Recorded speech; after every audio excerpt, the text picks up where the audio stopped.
Good day, welcome to Our News, a televised publication of government information from the Collectivité de Saint-Martin. Chers téléspectateurs, bonsoir et bienvenue dans cette édition d'Our News. Stories for this week include Au sommaire de l'actualité, update on the UTC-UGTG strike, grève UTC-UGTG, point de situation au 25 mars 2019, 371st signing of Concordia Treaty commemorated, commémoration du 371e anniversaire du traité de Concordia, registration for upcoming election deadline March 31st, inscription sur la liste électorale avant le 31 mars 2019, and 2019-2020 Territorial Plan of Vocational Training offers a panel of 30 training courses. Et pour terminer, nous parlerons du plan territorial de formation 2019-2020. Voici les titres que nous développerons dans ce journal.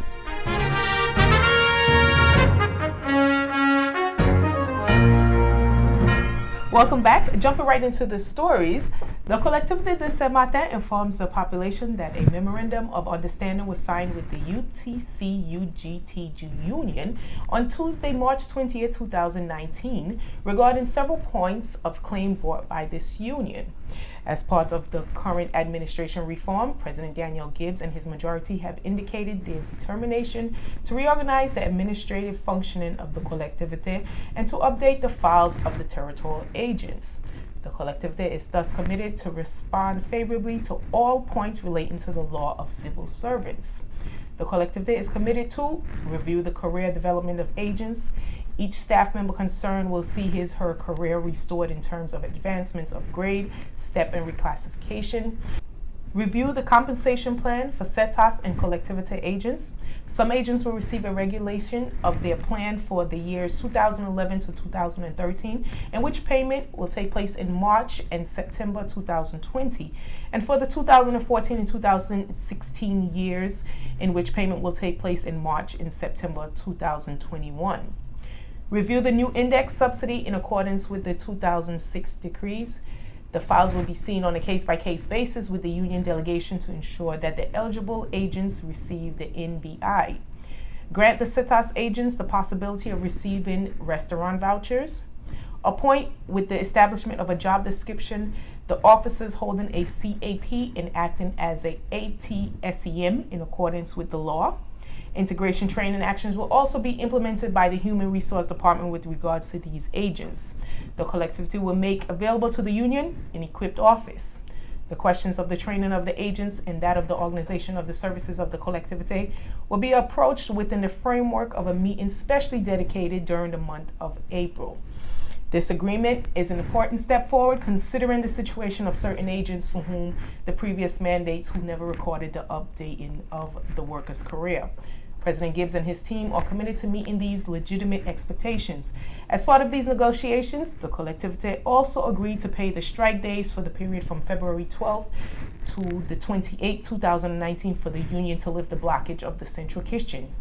In addition, the main point relating to the hiring as a civil servant of 16 people within the CETAS did not find an agreement in financial incapacity to be able to hire these Category C personnel. The Collectivité and the CETAS proposed alternative solutions.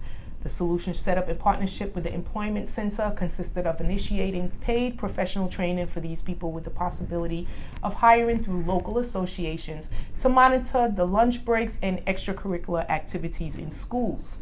These solutions would allow these people to be qualified for a job. The union declined the proposal.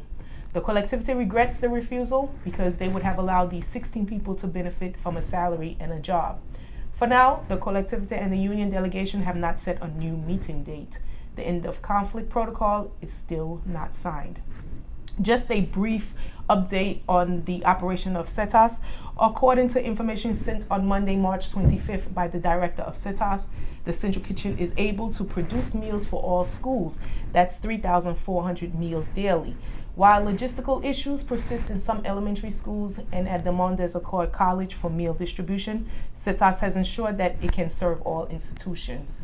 Supervision of children during the lunch break from 11:30 a.m. to 1:30 p.m. is also provided either by the staff of the CETOS or by the staff made available by the partner associations of the collectivity. Natson? Et oui, Kisha, un protocole d'accord a été signé avec le syndicat UTC-UGTG le mardi 20 mars 2019, s'agissant de plusieurs points de revendication portés par ce syndicat. Vous le savez, nous nous sommes donnés pour objectif de réformer le fonctionnement administratif de la collectivité et de remettre à jour les dossiers des agents territoriaux. La collectivité s'est engagée à répondre favorablement à tous les points relevant du droit des agents de la fonction publique. Je vous propose d'écouter l'intervention du président de la collectivité de Saint-Martin, M. Daniel Gibbs, lors du dernier conseil territorial. Ensuite, un protocole d'accord a été signé avec le syndicat UTC-UGTG le mardi 20 mars, s'agissant de plusieurs points de revendication portés par ce syndicat. Et vous le savez, nous nous sommes donnés pour objectif de réformer le fonctionnement administratif de la collectivité et de remettre à jour les dossiers des agents territoriaux. Le chantier est vaste, long, laborieux et une situation qui n'est pas née de 2017, mais qui était bien antérieure. Ainsi, avec mes élus, nous nous sommes engagés à répondre favorablement à tous les points relevant du droit des agents de la fonction publique. Il a donc été acté dans un protocole de revoir le déroulement des carrières des agents. Chaque agent concerné verra sa carrière reconstituée en termes d'avancement de grade, d'échelon et de reclassement. De revoir le régime indemnitaire pour les agents de la CETOS et de la collectivité. Certains agents recevront une régularisation de leur régime pour les années 2011 à 2013, versement en mars et septembre 2020. Et pour les années 2014 et 2016, versement en mars et septembre 2021. Revoir la nouvelle bonification indiciaire conformément au décret de 2006. Les dossiers seront vus au cas par cas avec la délégation syndicale pour faire en sorte que les agents éligibles perçoivent la NBI. Accorder aux agents de la CETOS la possibilité de recevoir des tickets restaurants. Et donc, dans ce cas, ils ne pourront pas consommer de repas sur place. L'agent aura ainsi le choix entre le ticket restaurant ou le repas préparé par la cuisine centrale.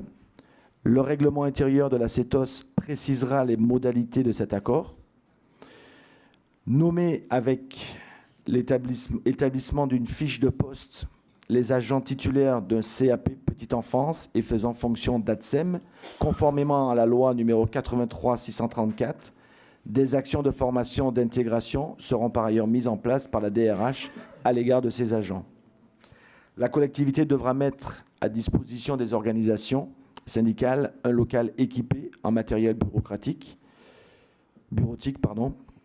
et les questions de la formation des agents et celles de l'organisation des services de la collectivité seront abordées dans le cadre d'une réunion spécialement dédiée dans le courant du mois d'avril. Vous n'êtes pas sans savoir que lors du dernier conseil territorial, nous avons voté également la constitution des commissions, qu'elles soient CAP, CT et CSHCT. Tout cela a été effectué dans les règles de l'art et des convocations ont été émises pour que ces organisations et ces institutions et ces commissions puissent avoir lieu. Tous ces points nécessitaient effectivement une réponse de l'autorité territoriale et participent à la régularisation de notre fonctionnement. Alors, en ce qui nous concerne, c'est un pas en avant important, compte tenu de la situation de certains agents pour lesquels les mandatures et administrations passées n'avaient jamais acté la remise à jour des carrières. Nous avons donc pris l'engagement de répondre à ces attentes légitimes. Par ailleurs, le point numéro 1 relatif à l'embauche en qualité de fonctionnaire de 16 personnes au sein de la CETOS n'a pas trouvé d'accord. Dans l'incapacité financière de pouvoir embaucher ces personnels de catégorie C, la collectivité et la CETOS ont proposé des solutions alternatives. La solution mise en place en partenariat avec Pôle emploi consistait à initier des formations professionnelles rémunérées pour ces personnes avec une possibilité d'embauche via le tissu associatif local pour assurer la surveillance de la pause méridienne et les activités périscolaires dans les écoles. mais également pour toute autre activité dans le secteur privé. Alors, ces solutions permettraient à ces personnes d'accéder à une qualification et à un métier. Elles n'ont pas été accueillies favorablement par le syndicat et la collectivité le regrette car elles auraient permis à ces 16 personnes de bénéficier d'un salaire et d'un emploi. Malgré ces propositions alternatives et les accords trouvés sur les autres points de revendication, nous constatons avec regret que la grève perdure, mettant en difficulté des centaines d'enfants et des parents au quotidien, malgré le déploiement d'un dispositif d'urgence par le biais des associations. L'embauche par la collectivité ou ses satellites ne peut plus être une exigence et une fin en soi. Nous n'avons plus les moyens de cette politique de notre temps. Si nous avons tenu à proposer des solutions, conscients de la situation personnelle et familiale de certaines personnes, l'intégration automatique dans la fonction publique ne peut plus être notre seule réponse. Et j'ai toujours pensé que l'important, c'était l'emploi et non qui employait. Faisons un point sur le fonctionnement de la CETOS. La cuisine centrale est à nouveau en capacité de produire les repas pour l'ensemble des établissements scolaires, environ 3400 repas par jour. Si des problèmes de logistique persistent encore dans certains établissements, la CETOS est aujourd'hui en mesure de répondre à la demande. La surveillance des enfants pendant la pause méridienne de 11h30 à 13h30 est également assurée soit par le personnel de la CETOS, soit par le personnel mis à disposition par les associations partenaires de la collectivité. Kisha. Oh, sweet St. Martin's land, so bright by beach and Dignitaries from St. Martin governments and collectivity gathered at the top of Mont des Accords Concordia, St. Peter's Hill, on Saturday, March 23rd to commemorate the 371st anniversary of the Treaty of Concordia. Prefect Delegate Sylvie Foucher, President of the Territorial Council Danielle Gibbs, First Vice President Valerie Damazo, and Territorial Council member Raj Sharb represented the northern side. Your Excellency Governor Eugene Holliday, the Honorable Prime Minister Leona Romeo Marlin, Minister of Justice Cornelius De Weaver, President of Parliament Sarah Westcott Williams, and Member of Parliament Sylveria Jacobs represented the southern side. The ceremony opened with the reading of the Articles of the Treaty in Dutch and in French by the Territorial Youth Council of St. Martin and the Youth Parliament of St. Martin, followed by a brief wreath-laying ceremony and official speeches. Le traité de Concordia a été signé entre Saint-Martin et Sainte-Martine le 23 mars 1648. Il acte la libre circulation des biens et des personnes entre le nord et le sud de l'île et est devenu au fil des siècles un symbole fort de l'unité et des liens d'amitié et de partage qui nous unissent avec Sainte-Martine. Cette commémoration a été célébrée sur les Monts des Accords le 23 mars 2019 en présence des élus des deux gouvernements de l'île. There are only a few days left to register on the electoral roll in order to be able to vote in the 2019 elections. The registration formalities will have to be completed by March 31st, 2019. This year, the French will be called to the polls to elect the members of the European Parliament. The European elections will be held on Sunday, May 26, 2019 in France, and Saturday, May 25th, that's in order for us to count, here in St. Martin. 18 years old who have completed their 16-year military census are automatically registered on the electoral list on the advice of INSEE. The others who will be celebrating their 18th birthday until the day before the elections of May 26, 2019 must contact the elections office with their identity card to register. The Office of the Elections of the Collectivité de Saint-Martin is located at the annex of the Collectivité Rue de Hollande behind the bus station, and it's open to the public Monday to Friday from 8:30 a.m. to 3 p.m. To register, you must have a valid identification card, such as an identity card or a passport, a proof of address, water, electricity, telephone, or rent receipt. The office will be exceptionally open on Saturday, March 30th from 10 a.m. to 12 p.m. to accommodate late registrations. Nathan? Et oui, Kisha, il ne reste plus que 2 jours pour s'inscrire sur les listes électorales afin de pouvoir voter en 2019. Les formalités d'inscription devront être réalisées au plus tard le 31 mars 2019. En 2019, les Français seront appelés aux urnes pour élire leurs députés européens.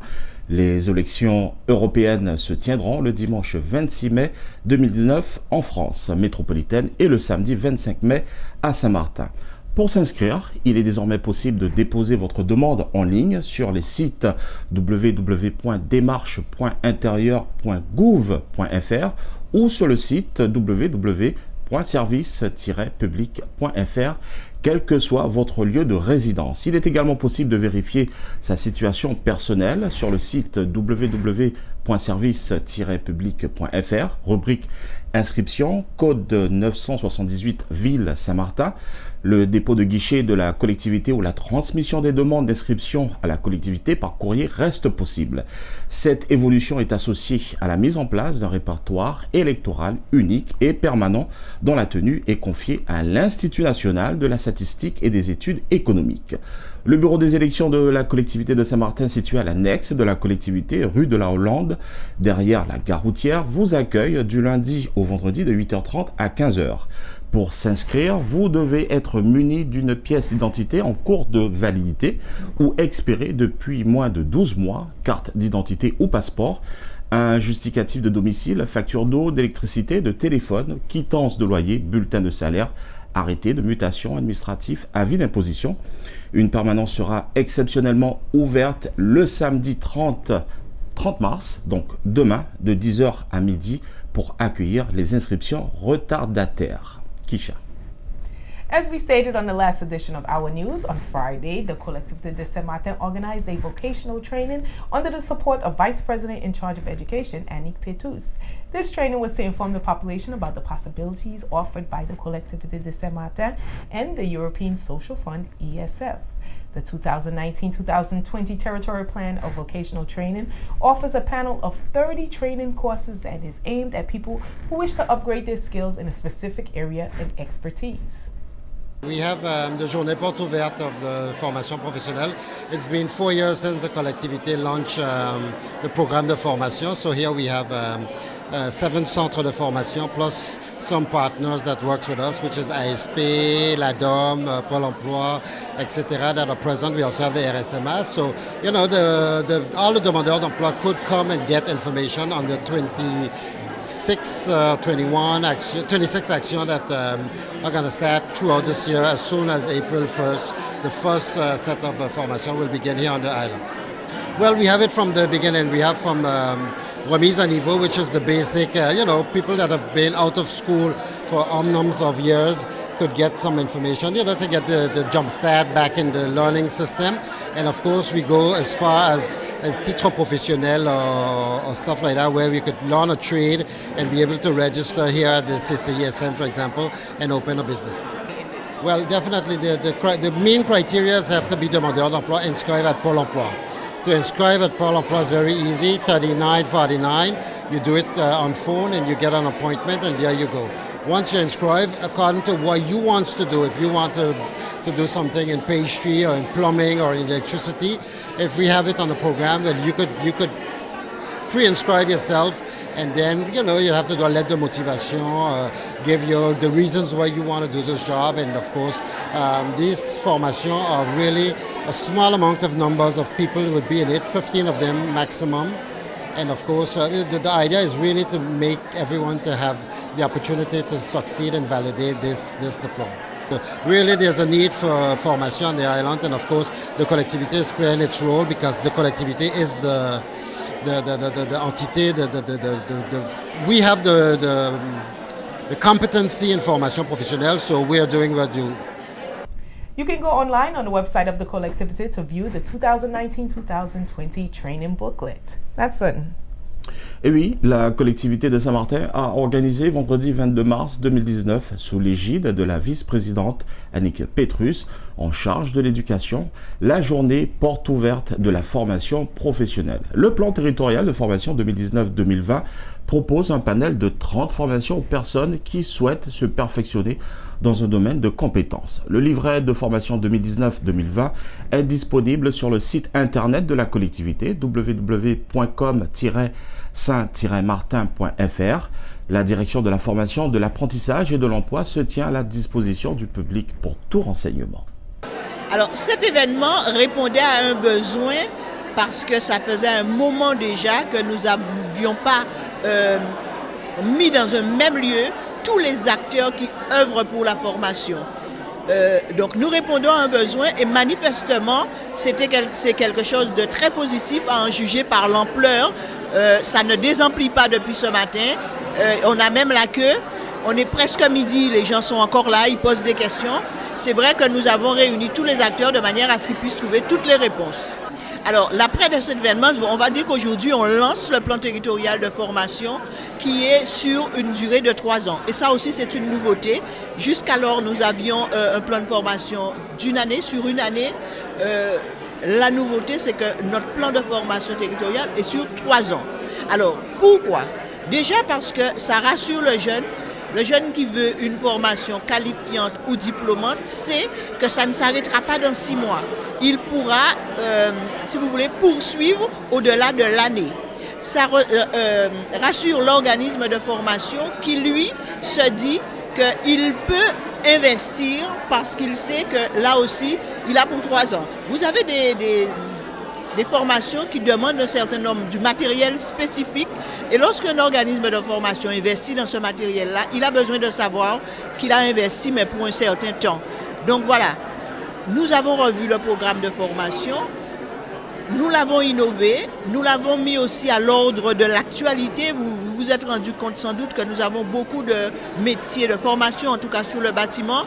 C'est une réalité parce qu'après ce que nous venons de vivre, actuellement c'est ce qui embauche sur le territoire.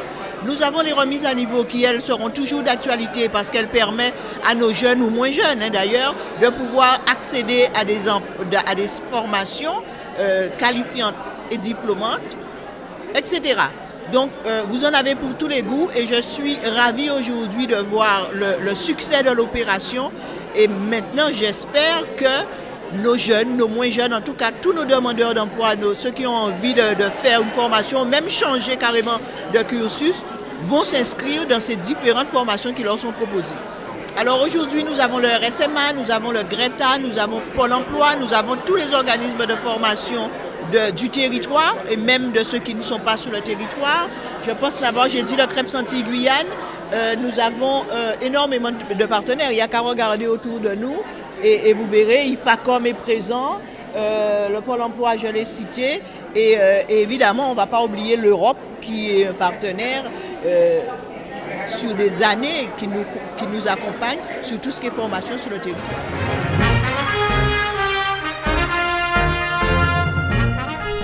That's and it looks like we're through. Yeah, finally. Yes. That wraps it up for this edition of Our News. Don't forget to like us on Facebook at Collectivité de Saint-Martin /Our News. And you may also visit our website at www.com-saintmartin.fr. You may also listen to us every Monday at 12 noon on your favorite local radio station, SOS Radio 95.9, Youth Radio 92.5, and Radio Saint-Martin 101.5.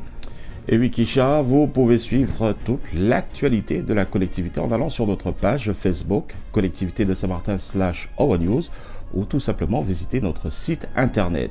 Vous pouvez nous écouter tous les lundis à partir de midi sur SOS Radio 95.9, Youth Radio 92.5 et Radio Saint-Martin sur la 101.5. On behalf of the Communication Department of the Collectivité de Saint-Martin, my name is Keisha Brooks. Natson Paul. Have a good evening. Bonne soirée et excellent week-end.